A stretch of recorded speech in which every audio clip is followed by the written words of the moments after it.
As you know, the Secretary General is in Indonesia, and he arrived in Bali late yesterday.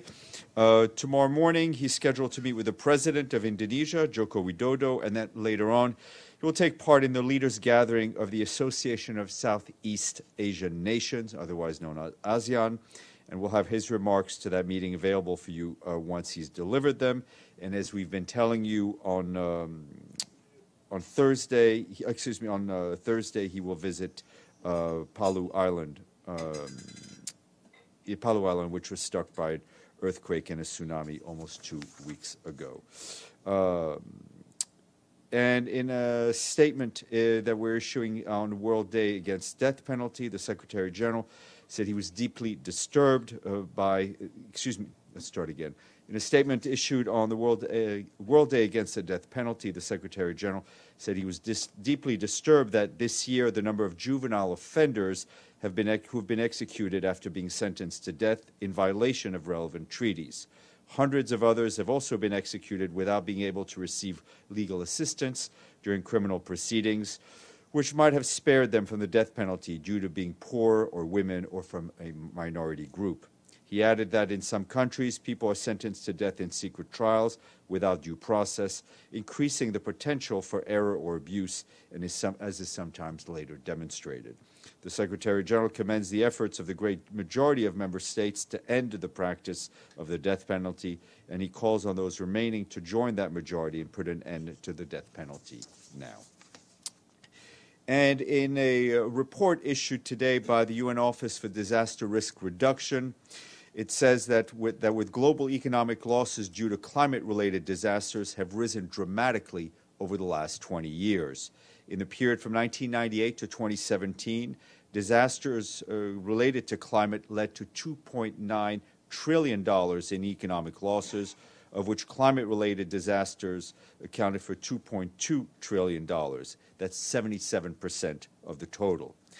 It's a 151% increase from the previous 20-year period in which climate-related disasters accounted for $895 billion. The greatest economic losses have been experienced by the United States with $944 billion, China $492 billion, Japan $376 billion, and India $79.5 billion. The report also evaluated the number of fatalities over the last 20 years, with climate-related and geophysical disasters being responsible for the death of 1.3 million people and 4.4 billion other people injured, homeless, or displaced, or in need of emergency assistance. More information on the webpage of the UN Office for Disaster Risk Reduction.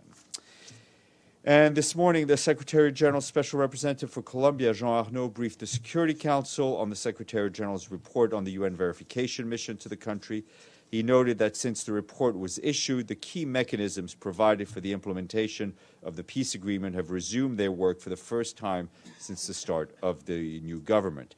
Regarding the political participation in the country, Mr. Arnaud said that the current situation was positive, as 8 FARC representatives were afforded seats in Congress, and a collegial spirit is being displayed by all parties in spite of sharp political differences. However, he stressed that economic reintegration remains a subject of serious concern, as the vast majority of those in that process still have no clear economic prospects. To succeed, the National Council on Reintegration will need to empower local authorities to link up with the private sector, universities, and other partners. He said he reiterated the UN's commitment to continue supporting the reintegration process. And in Haiti, our humanitarian colleagues tell us that according to new government assessments, over 7,700 families are in need of assistance, particularly shelter, in the aftermath of the earthquake on Saturday.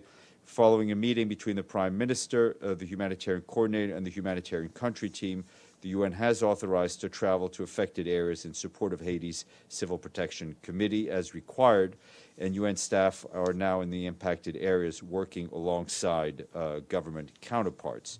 The UN's Children's Fund, the World Health Organization, and the International Organization for Migration, as well as the World Food Program, are also supporting the authorities. The Haiti government has said that no request for additional international humanitarian assistance is planned or expected. And civilians in Afghanistan continue to suffer high casualty rates, with the leading cause continuing to be the combined use of suicide and non-suicide improvised explosive devices by non-government fighters. This according to the latest report on the protection of civilians in armed conflict produced by the UN mission in Afghanistan. Covering the period of January 1st to September 30th, the report documents nearly 3,000 deaths and 5,000 people being wounded. And the Deputy Emergency Relief Coordinator, Ursula Mueller, is on a 3-day mission to the Philippines. Yesterday, she visited Marawi City in southern Mindanao, where she met with humanitarian development partners to discuss the continuing humanitarian response following the 2017 Marawi conflict and the challenges facing the transition to recovery. She called on for more resources to address the continuing humanitarian needs of people displaced by the conflict in Marawi. And today she met with national government emergency management leaders, the humanitarian country team, and donors, and she expressed her sympathies over the loss of life and devastation to communities following Typhoon Mangkhut, which affected more than 3 million people, and commended the government for its preparedness efforts that saved many lives during the typhoon. And I was asked earlier about the Bosnian elections, and I can tell you that we commend the people of Bosnia and Herzegovina for the peaceful conduct of general elections that were held on October 7th. We encourage all political actors to engage in dialogue and forge agreements towards a swift establishment of the country's legislative and executive bodies and implement necessary reforms in the interest of the citizens of Bosnia and Herzegovina. The UN will continue to work with the elected authorities and other national stakeholders and relevant international actors in support of Bosnia and Herzegovina's sustainable development, long-term stability, and reconciliation. And today is also Mental Health Day, and this year's theme is Young People and Mental Health in a Changing World. In his message, the Secretary General said that for too long, mental health has been mostly an afterthought, despite its overwhelming impacts on communities and young people everywhere. He added that those struggling with mental health problems are still being marginalized, and he called on countries to integrate mental health into broader social care systems. If we change our mental health, we change the world, he said. And I want to flag to you a concert which you're all invited to.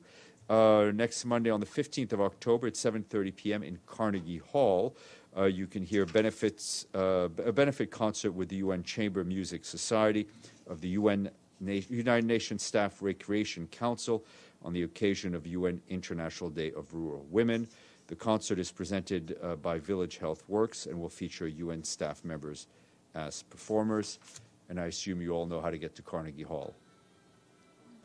Practice, practice, practice. Excellent. Mr. Roth.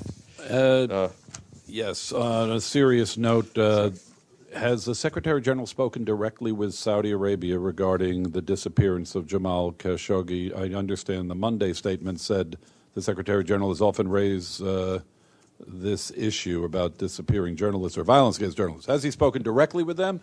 And as reports seem to increase about the possibility of him being dismembered, murdered, what does the Secretary General have to say about this?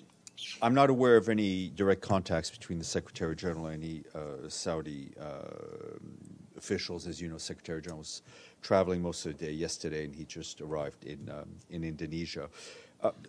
We remain extremely concerned about the fate of Jamal Khashoggi, and I think as our human rights colleagues called for is for the Turkish authorities and the Saudi authorities to cooperate on an investigation, and we look forward to having more information on this case. Halas, thank you. Okay. I should have left quicker. Go ahead, Richard. Has the Secretary General spoken with outgoing U.S. Ambassador Haley, even though I know he's far away? Yes, he spoke to her upon landing yesterday in Asia, and they had a conversation, which they had. Evelyn. Thanks, Steph. Has he been briefed on Khashoggi? now that he's on the ground? Well, the Secretary General, I think, as all of us, we are following these reports through the media. The UN is not involved in the investigation. We're following the issue very closely. And on Indonesia, there was that story yesterday about expelling NGOs. Is that... Yes, I think the Indonesian government has clarified its position. It's really about ensuring that aid is fully coordinated through the right channels. And in case you asked, Richard, I think the Secretary General wished Ambassador Haley well. Monica, all yours. Thank you.